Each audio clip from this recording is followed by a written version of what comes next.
Today, I am showing you how to upload material for annual and cumulative evaluations. Faculty will begin this process by considering that they need to upload three things for annual evaluation, and that is the annual summary of achievements for lecturers, any SOTs or SOLATes from classes they taught, and any direct observations, sometimes called peer observations, of teaching. To upload these materials this year, since we are using eFaculty for all evaluations, the faculty member will need to log into their eFaculty account, and they will need to go to the area where they can upload activities. So first, let me show you how you log into eFaculty. I'm at 1sjsu.edu. I'm going to find the eFaculty tile by doing a search, and there's eFaculty. I click on that, and through the single sign-on, I will be logged into my eFaculty account. I'm taken to a home page where, since of course I'm Senior Director of Faculty Affairs, you see a lot of different items that are related to faculty review this year. There will be an area where you will see any packets that have been created for you by reviewers, by your department for annual or cumulative evaluation. You can see here from a demonstration I did for range elevation that I had a packet that was ready to go for that evaluation. And this is where you will see the opportunity to link to reviewers when your department creates the case for your annual and or cumulative evaluations. The part that you're interested in now, and a part which you can update at any time, is the area called activities. This area is used by our tenured and tenure track faculty, and for the first time was used by lecturers this year for range elevation, and will now be used by lecturers for annual and cumulative evaluation. And it will also be used by tenured and tenure track faculty for post-tenure review and for probationary faculty mini review. It has multiple sections where you can enter information. Sections are organized by the review type. What type of review will you be undergoing? You will upload information for annual and cumulative evaluation in the first row of activities. There's a section that opens up which explains to you what you would upload in this section. For annual evaluation, this is where you will put your annual summary of achievements. For cumulative evaluation, one may upload all materials here if you like, but one could also upload all of the prior evaluations, and that's what cumulative evaluation does. It's a collection of prior evaluations, the ASA, the SOTs, and direct observations of teaching, and the evaluations of those things in prior cycles. You can add all of those under prior evaluations.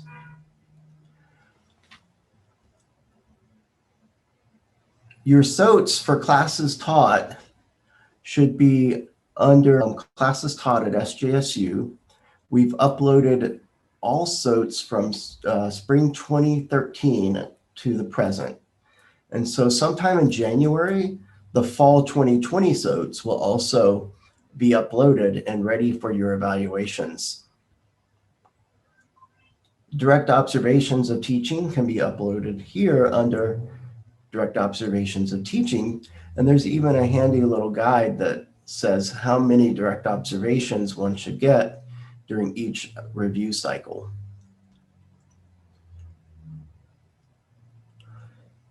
There are other categories where faculty can upload anything they want at any time, and they can use it for various purposes. We also use eFaculty for other types of evaluations, but one can also create one's own Vita using the sections of eFaculty. For the purposes of annual evaluation, you're going to pay attention to review annual cumulative evaluation of lecturers. You're going to pay attention to classes taught at SJSU, and you're going to pay attention to direct observations of teaching. One can add an annual summary of achievements for lecturers one of two ways, and I'll show you both. You can start by hitting Add. And there are going to be some questions surrounding the material you're trying to add. And one of the key questions will be, what are the start and stop semesters for the item that you're adding? The reason that those two questions are asked is that when we review, when we use eFaculty to review faculty, we gather information according to the date that is stamped on each of the items. So for annual evaluation in spring 2021, the review period is anything that happened in calendar year 2020. So for my annual summary of achievements, I will choose spring 2020, and I will end it with fall 2020. That's the period of review. I'm going to enter my name, James Lee. I'll enter my ID number, and I will enter my department. My old department was Justice Studies, so I'll just keep using that. And this is something new this year. We're asking that you tell the reviewers what your assignments were each semester. So we'll make something up for my case, since I honestly didn't teach anything this year. But I'll say that in spring 2020,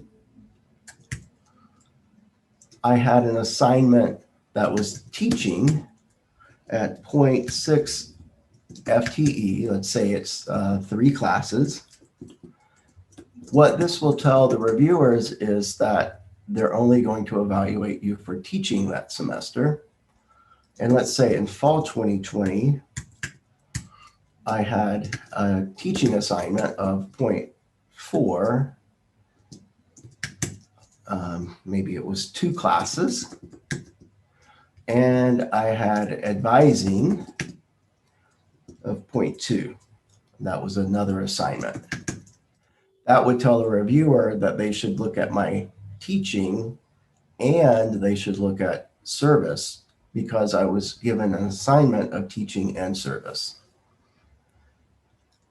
Now I can go here and enter, direct enter the explanations of what I did for teaching to add value to what I was doing for our university.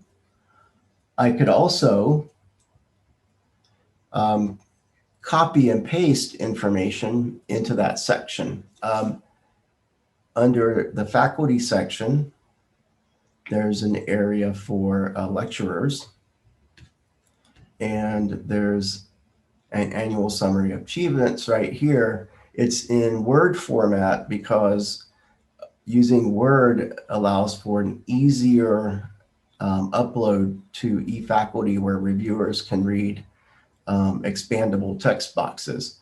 Unfortunately, PDF text boxes sometimes cannot be read in eFaculty. So let me take the information I've already put on here, and I'll just copy and paste that into the description here. So there, I filled that one out, and I also have service, and I'll just copy and paste that one.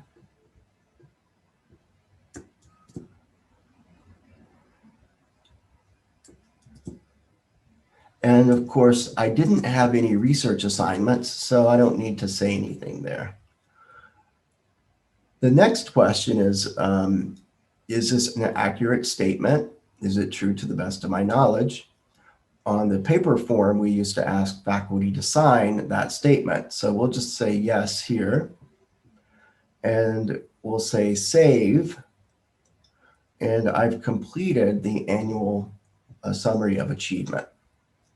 Now, of course, you saw that I've already filled out an annual summary of achievement, and I could have just uploaded that annual summary of achievement. To do that, I would have, so to just add directly a file, I would have started here and said add, and I would have gone down here to upload file. The annual summary of achievements, we upload, and I'm going to say save.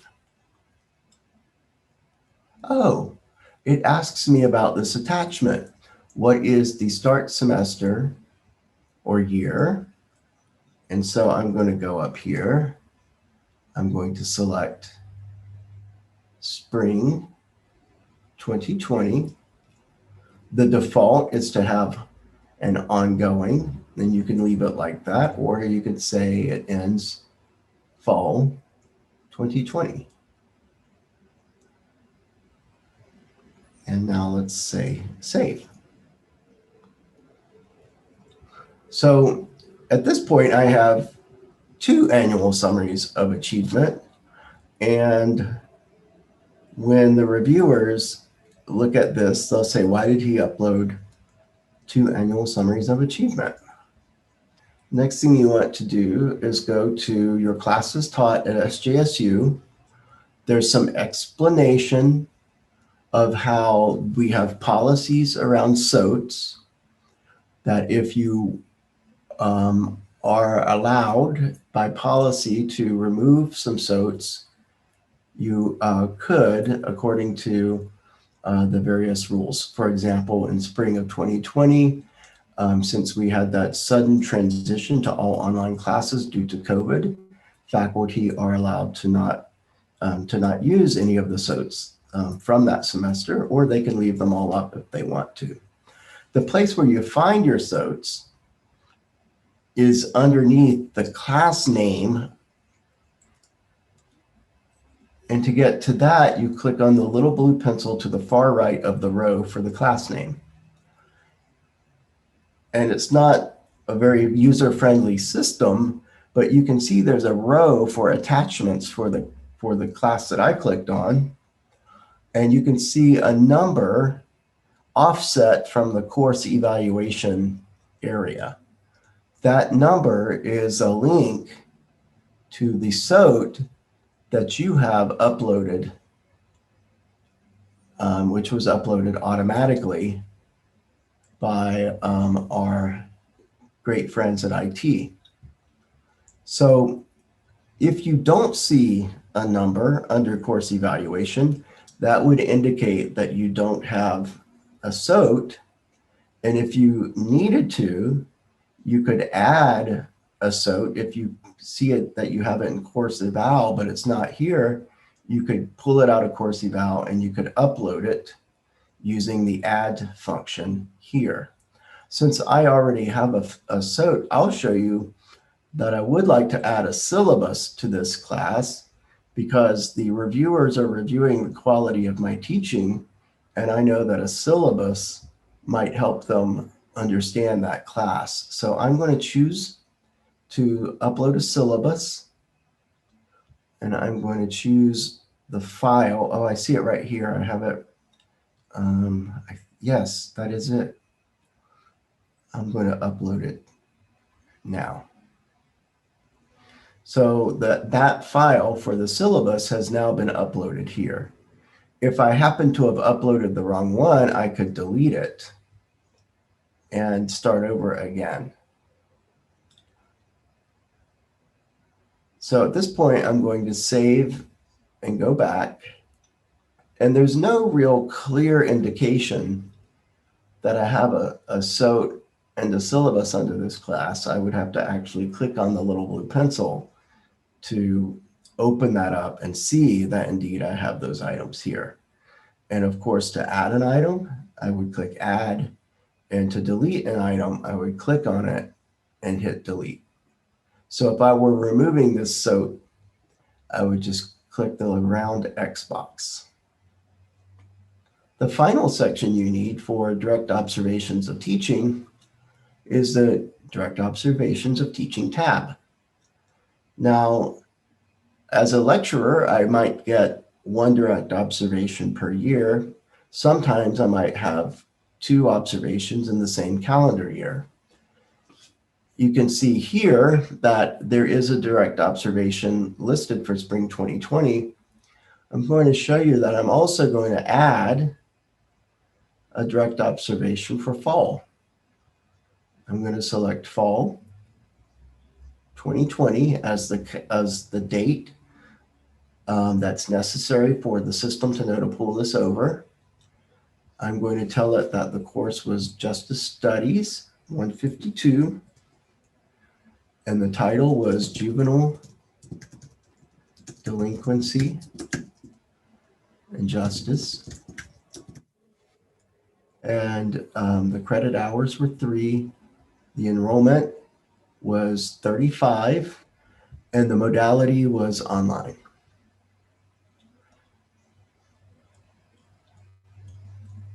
Now I'm going to upload the file associated with this class. JS Direct Observation Lee. Okay. Now I'm going to save this, and you'll see when we go back to the, I should have said save and go back. When we go back here, you can see now that I have a direct observation for this class and that class.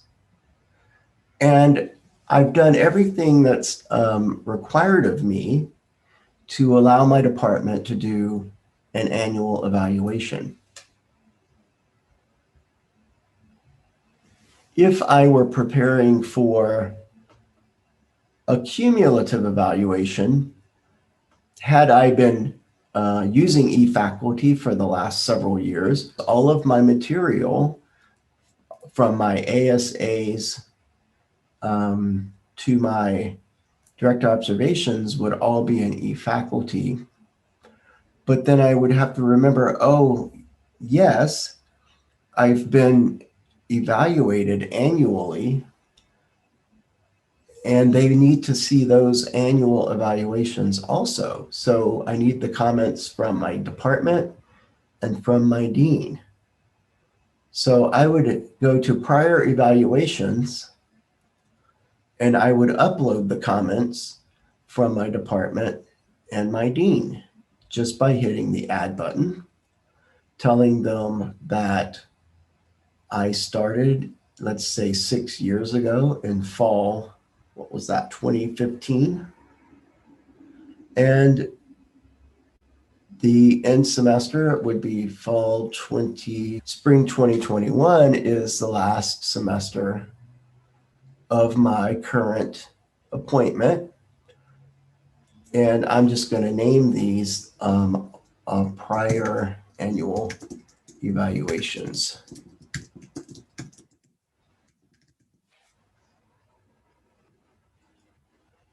Then what I will do is I will upload each of the sets of evaluations that have been provided to me. So I would go into my files, and I would find letters that have been provided me, and I would upload those by hitting the save button here. And then you could see that each one of them, after they are uploaded, will appear in the section called Prior Evaluations and Reviews. For the cumulative evaluation, at that point, after uploading my prior evaluations, I would be finished with everything that I needed to do. My ASAs would be in here. If I were to upload all of those from the past 6 years, if I were to go to my SOTs, they should all be in here already from the past few years. And then my direct observations of teaching, I would need to get all of those from the period of review. If this is my first 3-year appointment that I'm going up for, my cumulative evaluation would be for 6 years. If this is a renewal 3-year appointment, then my evaluations will be for the last 3 years. So you upload all of those in this area. You will probably have to get those from your department staff. If you can't find them, maybe it's a good idea to ask as soon as possible, because some departments have these stored in paper, and they would need to go into campus perhaps and pull them out and scan them in for you. So giving them a little bit of lead time in this situation would be really nice. But here we are. We've done everything that we can do. Now we'll just wait for the department staff to create a case for us, and we will then inspect the materials to submit them for the department. If we want to look at the materials early, we can click on Vitas and BioSketches. We go to the area called Annual and Cumulative Evaluation of Lecturers, and we click that. The interface asks, what is the date range of this type of review? Well, the date range is going to be spring 2020 to fall 2020 for annual evaluation this year. And so we could then say refresh Vita. And this is the framework that will be viewed by your reviewers. Anything that you've entered into the activities on eFaculty that match that date range, spring 2020 to fall 2020, will be pulled in. I could export this, say to PDF, and I would get a copy of it to look at. This is what the reviewers would see. Notice, however, though, that the reviewers in this output don't appear to be seeing the direct observations and the SOTs and things. To see what the reviewers would see, you would need to click on the blue links and open the files using the blue eyeballs. As you'll see in a minute, the review in RPT opens all of those attachments up for the reviewers to see. So give me a moment and we'll create a review for annual evaluation, and you'll see what the reviewers will see. When a case is created by the department, the candidate will get an email indicating that an annual evaluation case has been formed. There's information with help for the candidate to allow them to go to our eFaculty training and help page to read about different components of the review. There's a link that goes to Interfolio.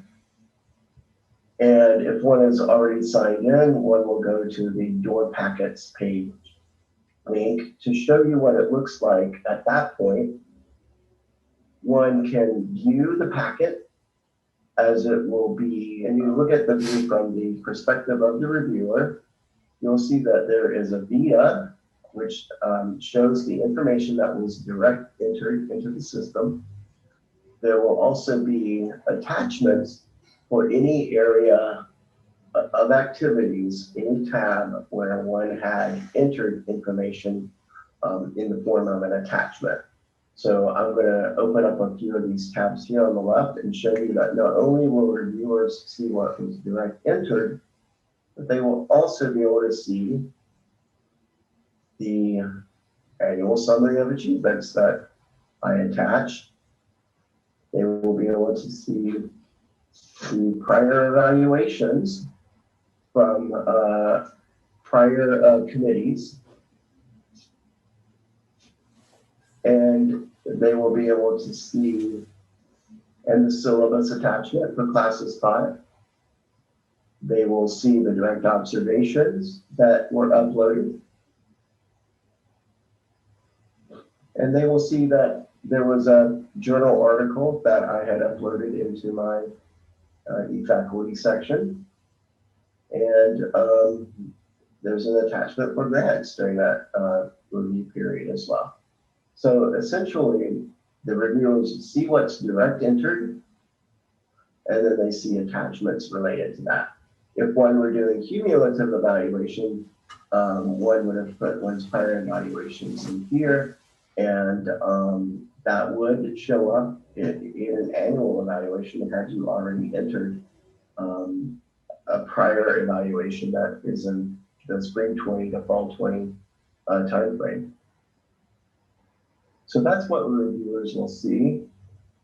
You're going to be asked to submit your packet when you're ready. When you think that you've uploaded everything that you need to upload, and the demonstration I showed had that, what you'll do is regenerate. That regeneration should have the spring 2020, fall 2020 dates. Once you're finished regenerating, then you would click the submit button.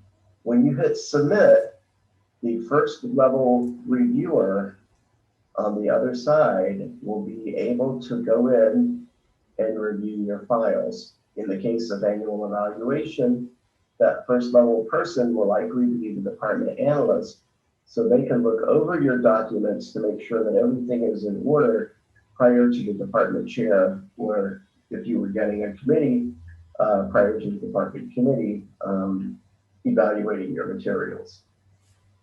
So I'm going to click submit, and that then opens up the packet for others to see that I am ready, that I finished everything that I need to do. Even if I had not submitted that packet, the reviewers or the department analysts on January 29th could go to your case. They would see that you had submitted your packet, so it is locked and it is ready for them to review. If before the submission deadline, you need for your materials to be edited, the department analyst could unlock the packet for you, and then you could go into your activities section and make changes. So you might want to change, the statement you made. You could go back to the Your Packets section. You would see that the analyst had opened it up again, one that you could edit it, that it's unlocked. And so you can make changes, but if you do, make sure that you regenerate the packet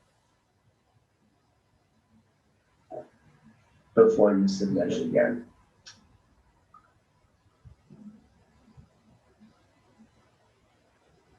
So at that point, once you've submitted, you've told the department that you're finished, you are able to move on with your life. The part that you play in the annual evaluation has been completed until the reviewers start sending you the reviews that they've made, and it gives you the opportunity to respond to them. If you do get a review and you need to make a response, you will get an email, and there will be instructions for you to allow you to upload a statement that will become part of the case. So future reviewers would see any of those optional responses that you make to any of the reviews. So they would just show up here after the recommendations that you've made some type of response to. So that will be all that you need to do as part of the review. Thank you for your interest in this important process and the fact that we're doing it through eFaculty.